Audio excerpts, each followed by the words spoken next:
الحمدللہ وحدہ والصلاۃ والسلام علی من لا نبی بعدہ اما بعد فاعوذ باللہ من الشیطان الرجیم بسم اللہ الرحمن الرحیم۔ السلام علیکم ناظرین، صبح کی پرنور ساعتوں میں public news T V channel پر پروگرام صدائے قرآن لے کر ڈاکٹر محمد طاہر مصطفیٰ آپ کی خدمت میں حاضر۔ ناظرین کرام، جیسا کہ آپ جانتے بھی ہیں کہ پروگرام صدائے قرآن الحمدللہ رب العالمین ہم نے ابتدائے قرآن سے شروع کیا تھا، الحمد سے شروع کیا تھا، اور حرفاً لفظاً ہمارا سفر پہنچا ہے دوسرا پارہ ہے قرآن کریم کا، اور سورہ بقرہ کی آیت نمبر 158 سے لے کر 162 تک۔ تو آئیے ناظرین کرام، سب سے پہلے ان آیات کی ہم تلاوت سماعت کرتے ہیں امام حرمین شریفین قاری عبد الرحمن السدیس کی آواز میں۔ بسم اللہ الرحمن الرحیم۔ بے شک صفا اور مروہ اللہ کی نشانیوں میں سے ہیں، لہٰذا جو شخص بیت اللہ کا حج یا عمرہ کرے اس کے لیے کوئی گناہ کی بات نہیں ہے کہ وہ ان دونوں پہاڑیوں کے درمیان سعی کر لے، اور جو کوئی اپنی خوشی سے کوئی خیر یعنی نیکی کا کام کرے گا اللہ کو اس کا علم ہے اور وہ اس کی قدر کرنے والا ہے۔ بے شک وہ لوگ جو ہماری نازل کردہ روشن تعلیمات اور ہدایات کو چھپاتے ہیں، اس کے باوجود کہ ہم ان کو انسانوں کی ہدایت کے لیے اپنی کتاب میں بیان بھی کر چکے ہیں، بلا شبہ اللہ بھی ایسے لوگوں پر لعنت کرتا ہے اور تمام لعنت کرنے والے بھی ان پر لعنت بھیجتے ہیں۔ ہاں، اگر کوئی اس روش سے توبہ کر لے اور اپنے طرز عمل کی اصلاح کر لے اور جو کچھ چھپاتے تھے اسے بیان کرنے لگیں تو ان کو میں معاف کر دوں گا، اور میں بہت درگزر کرنے والا ہوں اور مہربان ہوں۔ دوسری طرف جن لوگوں نے کفر کا رویہ اختیار کیا اور کفر پہ ہی جان دے دی، یعنی وہ لوگ کفر کی حالت میں ہی مر گئے، ان پر اللہ کی، فرشتوں کی اور تمام انسانوں کی لعنت، وہ ہمیشہ اسی لعنت میں ہی رہیں گے، ان پر سے عذاب کو ہلکا نہیں کیا جائے گا اور نہ ان کو مہلت دی جائے گی۔ ناظرین کرام، یہ ہمارا آج پروگرام صدائے قرآن کا سبق ہے، اور اس سبق میں سب سے پہلے تو اللہ رب العزت نے ناظرین کرام مکہ میں موجود صفا اور مروہ دو پہاڑیوں کی اہمیت اور فضیلت بھی بیان کی ہے۔ یہ دو پہاڑیاں ہیں جو اس وقت سے موجود ہیں، آج بھی ان کے نشانات موجود ہیں۔ ناظرین کرام، جب حضرت ابراہیم علیہ السلام کو اللہ رب العزت نے حکم ارشاد فرمایا تھا کہ آپ اپنے شیر خوار بیٹے کو اور ان کی والدہ حضرت حاجرہ علیہ السلام کو میرے حکم پر یہاں پر ٹھہرا دیں، یہاں قیام کروا دیں، اور لک و دک صحرا تھا، ارد گرد کوئی آبادی نہیں تھی، اور اس کیفیت میں حضرت ابراہیم علیہ السلام جب اپنے بیٹے کو چھوڑ کر چلے گئے اللہ کے حکم کے مطابق، تو ناظرین کرام چونکہ گرمی کی حدت اور شدت بھی تھی، آس پاس کوئی پانی نہیں تھا، تو جب حضرت اسماعیل علیہ السلام کو شیر خوارگی کے عالم میں پیاس لگی اور وہ پیاس سے تڑپے، تو حضرت حاجرہ علیہ السلام جو ان کی والدہ تھیں، انہوں نے پانی کی تلاش میں دو پہاڑیوں کے درمیان ساتھ ہی قریب میں تھیں صفا اور مروہ، وہاں چکر لگائے اور 7 چکر لگائے، کبھی ادھر آ رہی ہیں، پھر ادھر جا رہی ہیں، پانی نہیں ملا، اور بالآخر بھی اس تلاش میں پانی نہیں ملا۔ جب واپس آئیں تو دیکھا کہ بیٹا ایڑیاں رگڑ رہا ہے، اور جہاں سے ایڑیاں رگڑ رہا ہے وہیں سے اللہ نے پانی کا چشمہ جاری کر دیا۔ تو آپ جب واپس آئیں تو آپ نے اتنا شدت سے پانی ابل رہا تھا، آپ نے اس کو ٹھہرانے کے لیے زمزم کہا، جس سے کہ آج بھی اس پانی کا نام آب زمزم ہے جو ہم پیتے ہیں، جو ہمارے لیے شفا ہے۔ تو ناظرین کرام، یہ وہی زمزم ہے جہاں حضرت اسماعیل علیہ السلام نے ایڑیاں رگڑی تھیں اور اللہ نے وہ چشمہ جاری کر دیا تھا، اور وہ چشمہ آج بھی اسی آب و تاب کے ساتھ جاری ہے۔ تو حضرت حاجرہ علیہ السلام نے جن دو پہاڑیوں کے درمیان چکر لگائے تھے وہ صفا اور مروہ ہیں، اور وہ پہاڑیاں بھی آج تک اسی طرح ہیں، موجود ہیں، اور اللہ رب العزت نے آج ان دو پہاڑیوں کے درمیان جس طرح حضرت حاجرہ علیہ السلام نے چکر لگائے تھے پانی کی تلاش میں، اللہ رب العزت نے حج اور عمرہ کرنے والوں کے لیے ان کی فضیلت اور برکت کے لیے دو پہاڑیوں کے درمیان اسی طرح چکر لگانا مناسک عمرہ میں اور مناسک حج میں شامل کر دیا ہے، اس وقت تک کسی کا عمرہ نہیں ہوگا، اس وقت تک کسی کا حج نہیں ہوگا جب تک کہ حضرت حاجرہ کی طرح صفا اور مروہ کے درمیان سعی نہیں کرے گا، یعنی کہ چکر نہیں لگائے گا۔ ناظرین کرام، یہ ہمارے لیے آج بھی لازمی ہے۔ ایک تو آج کے سبق میں یہ ارشاد ہے، دوسرا اللہ رب العزت نے آج کے سبق میں ہمیں یہ تنبیہ کی ہے کہ جو حق کو چھپائے گا اس پر اللہ کی لعنت ہے۔ اس کے باوجود کہ اس پر حق نازل ہو جائے، اللہ کے احکامات نازل ہو جائیں، اللہ کے دین کی تعلیمات اس کے لیے واضح روشن نشانیاں بن کر سامنے آ جائیں، اس کے باوجود اگر وہ اس پر خود عمل پیرا نہ ہو یا دوسروں کو عمل پیرا کرنے کی تلقین نہ کرے یا چھپائے، تو اللہ بھی لعنت کرتا ہے اور لعنت کرنے والے بھی لعنت کرتے ہیں، ملائکہ بھی لعنت کرتے ہیں۔ ناظرین کرام، اتنی شدت سے اللہ رب العزت نے یہاں پر وعید بیان کی ہے۔ اب ہمیں دیکھنا ہے کہ جو حق ہم جانتے ہیں کہ یہ ہماری شریعت کا حصہ ہے اور پھر ہم غفلت سے کام لیں یا اس کو چھپائیں، تو بڑی ہی عجز و انکساری کے ساتھ میں بارگاہ الہی میں توبہ اور استغفار کرتے ہوئے یہ عرض کروں گا کہ الہ العالمین درگزر کرنا، ہمیں ان لوگوں میں شمار نہ کرنا جن پر آپ نے لعنت بھیجی ہے۔ ہم معافی مانگتے ہیں، ہم آپ کے دربار میں، آپ کی بارگاہ میں استغاثہ پیش کرتے ہیں۔ الہ العالمین، ہم کمزور ہیں، ہمیں معاف کیے رکھنا۔ لیکن ناظرین کرام، اس معافی کے ساتھ ہمارے لیے عملی طور پر اور فکری طور پر کیا پیغام ہے، کیا سبق ہے، کیا صدائے قرآن ہے، اس پہ آج ہم گفتگو کریں گے۔ اور گفتگو کرنے کے لیے ناظرین کرام، میری دائیں جانب جو مہمان شخصیت ہیں وہ راول پنڈی سے ہمارے مہمان ہیں، صرف اس پروگرام میں شرکت کرنے کے لیے تشریف لائے ہیں قاری عزیز حیدر قادری۔ ناظرین کرام، قاری صاحب ماشاءاللہ جید عالم دین ہیں اور فاطمہ جناح یونیورسٹی راول پنڈی میں آپ استاد بھی ہیں شعبہ علوم اسلامیہ کے، اور قرآن دی لاء پوٹھوہاری میں آپ ریڈیو پاکستان راول پنڈی سے پروگرام بھی کرتے ہیں، خوبصورت گفتگو بھی کرتے ہیں۔ آج ہمارے پروگرام کی زینت ہیں۔ السلام علیکم ورحمۃ اللہ۔ وعلیکم السلام ورحمۃ اللہ وبرکاتہ۔ شکراً قاری صاحب، آپ تشریف لائے راول پنڈی سے ہمارے مہمان۔ اور ناظرین کرام، میری بائیں جانب ماشاءاللہ یہ چناؤ ہوتا ہے، انتخاب ہوتا ہے بارگاہ رسالت مآب صلی اللہ علیہ وآلہ وسلم سے کہ جو جتنی لاء لگاتا ہے نبی کریم کے ساتھ والہانہ محبت کی، وابستگی کی، رچاؤ کی اور سوز اور گداز کی، اللہ تعالیٰ اتنی ہی اس کو وہ نعمت عطا کرتا ہے جو وہ چاہتا ہے۔ میرے بائیں جانب ناظرین کرام عائشہ اکبر بیٹھی ہیں، جو کہ ماشاءاللہ نوخیز عمر میں ہونے کے باوجود نبی کریم صلی اللہ علیہ وسلم سے اتنی وابستگی ہے کہ آپ ان کا کلام، نعتیہ کلام جس سوز اور گداز کے ساتھ پڑھتی ہیں، اللہ تعالیٰ نے ان کو نوازا ہے۔ السلام علیکم ورحمۃ اللہ۔ وعلیکم السلام، کیا حال ہے آپ کا؟ ٹھیک ہے عائشہ، بہت شکریہ آپ تشریف لائیں ہمارے پروگرام میں۔ قاری صاحب، گفتگو کا آغاز آپ سے کرتے ہیں۔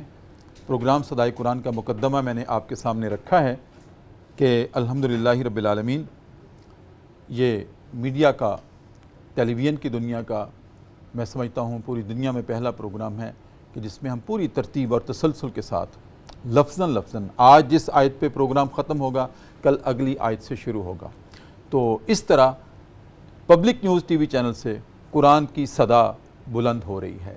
اب ہمارا کام ہے کہ ہم کتنا اس پہ لبیک کہتے ہیں۔ مانو نہ مانو جانے جہاں اختیار ہے، ہم نے تو دل جلا کے سر عام رکھ دیا۔ قاری صاحب، آپ ہمارے مہمان ہیں آج۔ سب سے پہلے جو آج کے سبق میں بات ہے کہ صفا اور مروہ، ان دونوں کو اللہ رب العزت نے اپنے شاعر کہا ہے، اور شاعر جو ہے شعیرہ کی جمع ہے، آپ عالم دین ہیں ماشاءاللہ جانتے ہیں، اور شعیرہ علامت کو کہتے ہیں۔ یہ دو علامتیں ہیں جس کو اللہ نے اتنی فوقیت اور فضیلت بخشی ہے کہ کب حضرت ابراہیم علیہ السلام چھوڑ کے گئے تھے اس جگہ پر، ابھی بیت اللہ کی تعمیر ہی نہیں ہوئی تھی، حضرت ابراہیم کے ہاتھوں سے پہلے تعمیر ملائکہ سے ہو چکی تھی، آدم سے بھی ہو چکی تھی، اولاد آدم سے بھی ہو چکی تھی، لیکن اس کے بعد اب نشانات باقی تھے جہاں حضرت ابراہیم نے اس کی تعمیر کی اللہ کے حکم کے مطابق۔ لیکن اس وقت سے لے کر آج تک، آج بھی ہم عمرہ کرنے جب جاتے ہیں، حج کرنے جاتے ہیں، تو دونوں پہاڑیوں کے نشان موجود ہیں، اور ہمارے لیے لازمی ہے کہ یہاں اسی طرح سے جب حضرت حاجرہ جس طرح سے پانی کی تلاش میں دوڑی تھیں، چکر لگائے تھے، اسی ادا کو اللہ نے آج بھی زندہ رکھا ہے۔ اس کی کیا اہمیت اور فضیلت ہے؟ بسم اللہ الرحمن الرحیم، اللہم صلی علی سیدنا مولانا محمد وعلی آل سیدنا مولانا محمد مبارک وسلم صلی علیہ۔ سب سے پہلے آپ کا شکریہ، اور چونکہ آپ نے جو قرآن کریم کی بغیر نقطے کے جو ترجمہ کیا ہے آپ نے، الحمدللہ بالمشافہ آج آپ سے میری ملاقات اب ہو رہی ہے، تو میں آپ کو مبارکباد پیش کرتا ہوں۔ بہت شکریہ قاری صاحب۔ اور اس پروگرام سے پہلے آپ نے جس طرح آگے عرض کیا کہ آپ نے الحمدللہ قرآن کریم کا ترجمہ، میں نے دوسرا بھی منقوط بھی آپ نے الحمدللہ کمپلیٹ کر لیا ہے، اور وہ طباعت کے مراحل میں ہے۔ جی، تو میرے استاد گرامی ڈاکٹر پیر سید عبدالقادر شاہ صاحب گیلانی ایک جملہ ارشاد فرماتے ہیں اپنے خطبات میں کہ اللہ تبارک و تعالیٰ نے اپنے محبوب کو، قرآن کریم ایک نعمت ہے، جی بالکل، اگر اس سے بڑی نعمت ہوتی تو رب وہ عطا کرتا۔ اللہ اکبر۔ تو یہ سب سے بڑی کائنات میں نعمت ہے جو ہمارے سامنے موجود ہے، تو اس نعمت کو پھیلانے میں اور اس امت کو سمجھانے میں آپ میڈیا کے ذریعے، اپنے جامعہ کے ذریعے جو کاوشیں کر رہے ہیں، اللہ تبارک تعالیٰ آپ کو مزید برکتیں عطا فرمائے، اور اس چینل والوں کو بھی اللہ تبارک و تعالیٰ برکتیں عطا فرمائے کہ ایک بڑا اچھا خوبصورت طریقہ سلسلہ جو آپ نے شروع کیا، جیسا آپ نے کہا ہے کہ واقعی پاکستان کی تاریخ میں، ہو سکتا ہے عرب دنیا کی تاریخ میں بھی ایسی کوئی مثال نہ ہو کہ قرآن پاک کا جو حرف بحرف، لفظ بلفظ، اسی طرح ہر آیت کا جو ترجمہ اور اردو زبان میں ہم کہہ سکتے ہیں، اردو زبان میں آپ کہہ سکتے ہیں کہ پوری دنیا میں اس طرح کا الحمدللہ کوئی مثال نہیں ہے۔ آج جو موضوع ہے کہ صفا مروہ اور اللہ کی نشانیوں میں سے ہیں، جیسا آپ نے خود اس کی تمہید میں بیان کیا، قرآن عظیم فرقان حمید کو سمجھنے کے لیے آپ مجھ سے بہتر جانتے ہیں کہ مختلف طریقوں سے تفسیر کی گئی، اس میں ایک ہے نظم قرآن، جی جی، کہ ایک آیت کا دوسری آیت سے ربط، یا ایک اپنا کیا کہتے ہیں کہ صورت ہے اس کے دوسری صورت کے ساتھ، یا ایک رکوع کا دوسرے رکوع کے ساتھ کیا ربط، کیا اس کا تعلق بنتا ہے۔ پچھلی آیات کو دیکھا جائے تو اللہ تبارک و تعالیٰ نے چونکہ اپنا کعبۃ اللہ کے جو فضائل بیان ہو رہے تھے کہ جناب ابراہیم علیہ السلام اور جناب اسماعیل علیہ السلام نے ان کی بنیادوں کو اٹھایا، چونکہ جناب آدم علیہ السلام نے اس کو بنایا تھا، سب سے پہلے ابتدا کی، پھر اس کے بعد چونکہ جو تحویل قبلہ تھا، اس میں جو اس وقت یہودیوں نے، غیروں نے جب تانے دینا شروع کیے کہ تم نیا نبی بھی تم لے آئے ہو، نئی کتاب بھی، نئی شریعت بھی، تو اپنا قبلہ بھی تبدیل کر لو۔ صحیح۔ تو اس وقت ان تانوں کی وجہ سے صحابہ کرام کے دلوں پر، خود رسول اللہ علیہ السلام کے قلب حرب، یعنی وہ غمگین، تو اس وجہ سے اللہ تبارک و تعالیٰ نے ان کے وہ قلوب کے ان غمی کو دور کرنے کے لیے تو اپنا کعبۃ اللہ کی جو ڈائریکشن اس کو تبدیل کیا۔ جی بالکل۔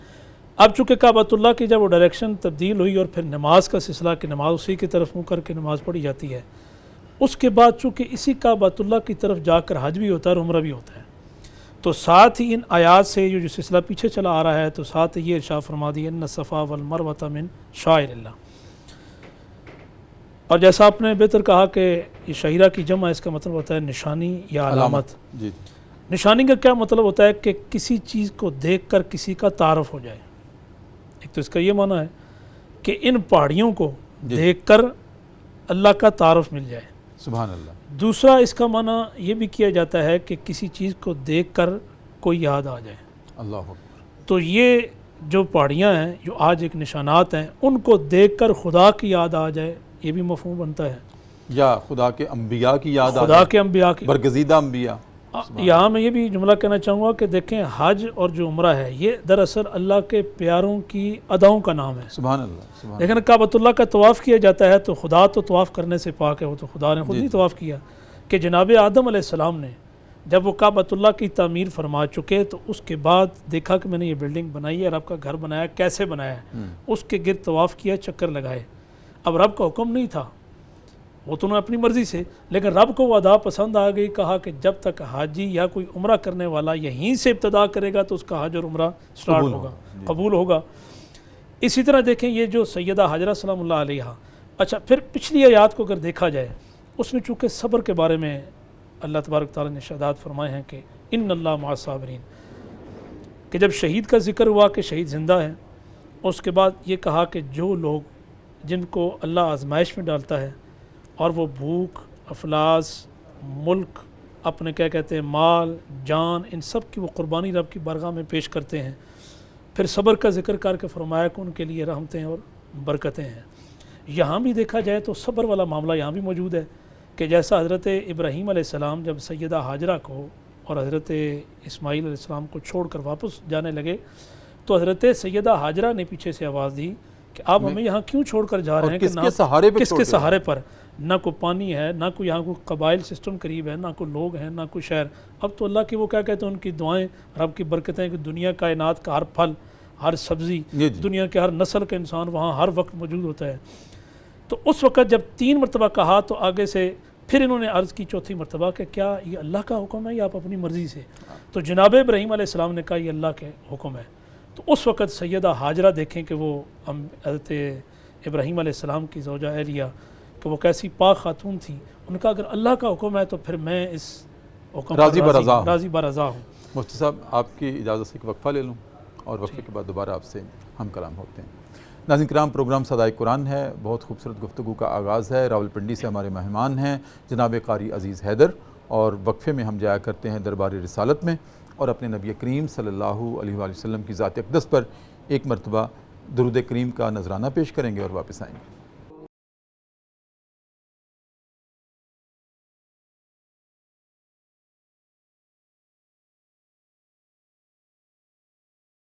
وقفے کے بعد ناظرین کرام دوبارہ آپ کی خدمت میں حاضر، صبح کی پرنور ساعتیں ہیں، public news T V channel ہے، ہمارا پروگرام ہے صدائے قرآن، اور الحمدللہ رب العالمین ہمارا سفر پہنچا ہے، قرآن کریم کا دوسرا پارہ ہے، سورہ بقرہ ہے، آیت نمبر 158 سے لے کر 162 تک، اور ہمارے مہمان ہیں راولپنڈی سے جناب قاری عزیز حیدر۔ قاری صاحب آگے بڑھتے ہیں۔ آج کے سبق میں اللہ رب العزت نے یہ بھی ارشاد فرمایا ہے صفا اور مروہ کی فضیلت بیان کرنے کے بعد کہ کسی پر کوئی گناہ نہیں ہے اگر کوئی اس کی صحیح کر لے۔ صفا اور مروہ کے درمیان حضرت ہاجرہ سلام اللہ علیہا کی سنت پر عمل کرتے ہوئے کوئی گناہ نہیں ہے اگر صحیح کر لے۔ قرآن کریم کا یہ اسلوب بیان ہمیں اس میں ایک لگتا ہے تخفیف سی ہے، ایک نرم بیانی ایسا لگتا ہے کہ اگر کوئی صحیح کر لے کوئی گناہ نہیں ہے۔ اس سے تو یہ بھی ظاہر ہوتا ہے کہ نہ بھی کرے تب بھی کوئی گناہ نہیں ہے، لیکن ہم سمجھتے ہیں کہ اس وقت تک تو زائرین حج میں سے یا زائرین عمرہ میں سے کسی کا حج یا عمرہ قبول ہی نہیں ہوتا جب تک کہ یہ مناسک عمرہ میں بھی شامل ہے، مناسک حج میں بھی شامل ہے، جب تک کہ وہ صحیح نہیں کرے گا، صفا اور مروہ 2 پہاڑیوں کے درمیان چکر نہیں لگائے گا، نہ حج قبول ہوگا نہ عمرہ قبول ہوگا۔ تو قرآن کریم کے اس اسلوب بیان میں پھر کیا حکمت ہے جو اتنی تخفیف سی ہمیں نظر آتی ہے؟ میں پہلے بیان کر رہا تھا کہ اللہ کا ارشاد ہے کہ صفا مروہ میری نشانیوں میں سے ہیں، جی کہ ان پہاڑیوں کو دیکھو تو میرا تعارف اور میری تمہیں یاد آئے۔ پھر وہ نظم قرآن میں کہ جو پچھلی آیات ہیں کہ جب اللہ کا یہ ارشاد ہے کہ جو میرے راستے میں مارے جائیں، اب تمہارے شعور میں تمہارے ذہنوں میں یہ آتا ہے کہ منو مٹی کے نیچے اس کو دفن کیا ہے تو یہ تو مردہ ہے، تو رب فرماتے ہیں جو میرے راستے میں مارے جائیں وہ زندہ ہوتے ہیں۔ اب یہاں اگلی اس آیت میں فرمایا کہ یہ میری نشانیوں میں سے ہے، رب یہ فرمانا چاہتا ہے کہ جو میرے کاغذات محبت ہیں کہ تم تو یہ کہتے ہیں نا جو میرے راستے میں مارا جائے وہ مردہ ہے، تو جو میرے راستے سے گزرے، میری یاد سے گزرے اور صبر کا مظاہرہ کر کے صرف وہاں سے جن راستوں سے گزر جائے، میں ان راستوں کو مردہ نہیں سمجھتا۔ اللہ تو جہاں وہ ان کا خون گرے، جہاں ان کی شہادتیں ہوں، وہ تو جگہ ہی مقام اعلیٰ ہوگا، یا جہاں ان کا جسد اطہر پڑا ہو، جسد اطہر پڑا ہو۔ پھر اب یہ ذہن میں جب قرآن نے ساتھ ہی یہ ارشاد فرمایا کہ فلا جناح علیہ، اس پر کوئی گناہ نہیں ہے، اس میں کوئی حرج نہیں ہے، صحیح کام تو نیکی کا ہے کہ بندہ کہ یہاں نماز پڑھو لیکن اس میں کوئی حرج نہیں ہے، تو بندہ پوچھے گا تو حرج ویسے نہیں، یہ تو ثواب کا کام ہے، اجر کا کام ہے۔ اور پھر جیسا آپ نے یہ بات کہی کہ حج اور عمرے میں یہ ایک عام رکن ہے، جی بالکل، اس کی وجہ جو ہے سبب نزول یا شان نزول کو دیکھنا پڑے گا۔ حضرت عروہ بن زبیر رضی اللہ تعالیٰ عنہ ام المومنین سیدہ عائشہ طیبہ طاہرہ سلام اللہ علیہا سے پوچھتے ہیں کہ اگر یہ صحیح نہ کی جائے تو اس میں کیا ہے، حرج تو نہیں؟ آپ نے فرمایا نہیں. دراصل پھر یہ کہ پھر وہ بیک گراؤنڈ بیان کیا کہ اسلام آنے سے پہلے یہاں 2 بت تھے. اب وہاں جو بھی آتا تو ان بتوں کی وہ کیا کہتے ہیں کہ ان سے مرادیں مانگتے. وہاں سے گزرتے ہوئے اب وہ جو بتوں کی پرستش کرتے ہیں. اب جب اسلام آیا، ہاں لیکن یہ کہ اسلام سے پہلے بھی کچھ لوگ تھے جو حق کی پہچان رکھنے والے. وہ یہ کرتے تھے کہ صرف کعبۃ اللہ کا طواف کرتے، تکبیرات تلبیہ وغیرہ پڑھتے، لیکن وہاں نہ جاتے. اس کو حرج سمجھتے کہ چونکہ اس وقت بت پڑے ہوئے ہیں. صحیح. تو اب جب اسلام آیا تو اسی طرح اسلام آتے ہی جب یہ حکم آ گیا کہ تم اس کی صحیح کرو، دوڑو وہاں، تو اب ان کے ذہنوں میں یہ آیا کہ وہاں تو چونکہ بت پڑے ہوئے تھے، حالانکہ اب بت تو ہٹا دیے گئے ہیں، تو یہ کوئی کام کو گناہ کا تو نہیں ہے. اچھا. اب اس شائبے کو اس دور کے جواب میں پھر اللہ تبارک تعالیٰ نے یہ ارشاد اسلوب فرمایا اختیار کیا کہ کوئی گناہ نہیں ہے، گناہ نہیں ہے. اگر اور پھر یہاں حضرت باقاعدہ ایک صحابیہ وہ فرماتی ہیں کہ نبی پاک علیہ السلام نے خود چونکہ صحیح فرمائی ہے، حضور دوڑ رہے ہیں، ہم ساتھ ہیں، باقی صحابہ بھی اسی طرح. تو جب خود نبی پاک علیہ السلام نے صحیح کی ہے تو پھر ہمیں بھی ان کی سنت اپنانی چاہیے. بلکہ بڑی دل پذیر بات ہے. میں الحمدللہ اللہ رب العزت نے مجھے 11 مرتبہ وہاں شرف بخشا ہے صحیح کرنے کا اور جانے کا. تو وہاں آپ نے بھی دیکھا ہوگا کہ وہاں صحیح کے درمیان کچھ ایریا پر گرین لائٹس ہیں. جی جی. عائشہ آپ گئی ہیں؟ اچھا، اللہ تعالیٰ آپ کو لے کے جائے. ہاں جی، گرین لائٹس ہیں. تو ان گرین لائٹس کے درمیان جو سپیس ہے وہاں اپنے قدموں کو اور تیز کرنا ہے. اچھا، بعض لوگ دوڑنا شروع کر دیتے ہیں، حالانکہ دوڑنا ادب کے خلاف ہے. وہ وہاں ایک کھائی تھی اس وقت جب حضرت حاجرہ رضی اللہ تعالیٰ، حضرت حاجرہ علیہ السلام سلام اللہ علیہ، جب وہ دوڑ رہی تھیں پانی کی تلاش میں، تو وہاں ایک کھائی تھی. اس کھائی کی وجہ سے آپ بھی تیز ہو جاتی تھی. جب ادھر سے آتی تھی یا ادھر سے جاتی تھی تو اس سپیس میں آپ کے قدم تیز ہو جاتے تھے. تو ہمارے لیے بھی وہی لازم ہے کہ آپ نے بھی اپنے قدم صحیح کرتے ہوئے تیز کر لینے ہیں. جہاں حضرت حاجرہ سلام اللہ علیہ کے قدم تیز ہوئے تھے تو وہ نشانی کے طور پر، علامات کے طور پر ادھر بھی گرین لائٹس لگی ہوئی ہیں، ادھر بھی گرین لائٹس لگی ہوئی ہیں. اس کے درمیان کی جو سپیس ہے، اس حد تک ان اداؤں کو اللہ رب العزت نے زندہ رکھا ہے کہ جہاں آپ کے قدم تیز ہوئے ہم نے بھی تیز کرنے ہیں، جہاں آپ کے قدم میانہ رہے تو ہم نے بھی میانہ روی سے قدموں کو اٹھانا ہے. تو یہاں تک اب تو پھر قاری صاحب واجب ہے، ہم تو واجب کے درجے میں لاتے ہیں نا، صحیح کرنا واجب کے درجے میں ہے، عمرہ کے درمیان بھی اور حج کے درمیان بھی. قاری صاحب اور آگے بڑھتے ہیں. ہمارا جو آج کا سبق ہے اس میں آگے ہے کہ جو حق بات کو چھپاتا ہے، اس کے باوجود کہ وہ ہم کتاب میں نازل کر چکے ہیں، وہ اس کو سمجھتا بھی ہے، چھپاتا ہے. اور چھپانے سے مراد یہ ہے کہ ایک تو خود عمل کرنا، اس سے بھی حکم عدولی کرتا ہے، اور دوسرا کہ آگے کنوے کرنے میں جو اللہ کے احکامات ہیں، جو ہماری شریعت کا حصہ ہیں، جو ہمارے دین کا حصہ ہیں، جو ہمارے قرآن کا حصہ ہیں. کون لوگ ہیں جو حق کو چھپاتے ہیں اور کون ہیں ایسے لوگ کہ جن پر اللہ نے لعنت بھیجی ہے؟ اور لعنت صرف اپنی نہیں بھیجی، ساتھ اللہ نے یہ بھی ارشاد فرمایا ہے ہمارے آج کے سبق میں کہ لعنت کرنے والے بھی اس پر لعنت بھیجتے ہیں. تو قاری صاحب ہمارے ناظرین کے لیے یہ بھی آپ بتائیے، سمجھائیے کہ ایک تو ظاہر ہے کہ اللہ نے صاف کہا میں لعنت بھیجتا ہوں، پھر دوسرا یہ ارشاد فرمایا کہ لعنت کرنے والے بھی، یہ ان میں کون لوگ شامل ہیں کہ جو لعنت کرنے والوں میں شامل ہیں وہ بھی ان پر لعنت بھیجتے ہیں؟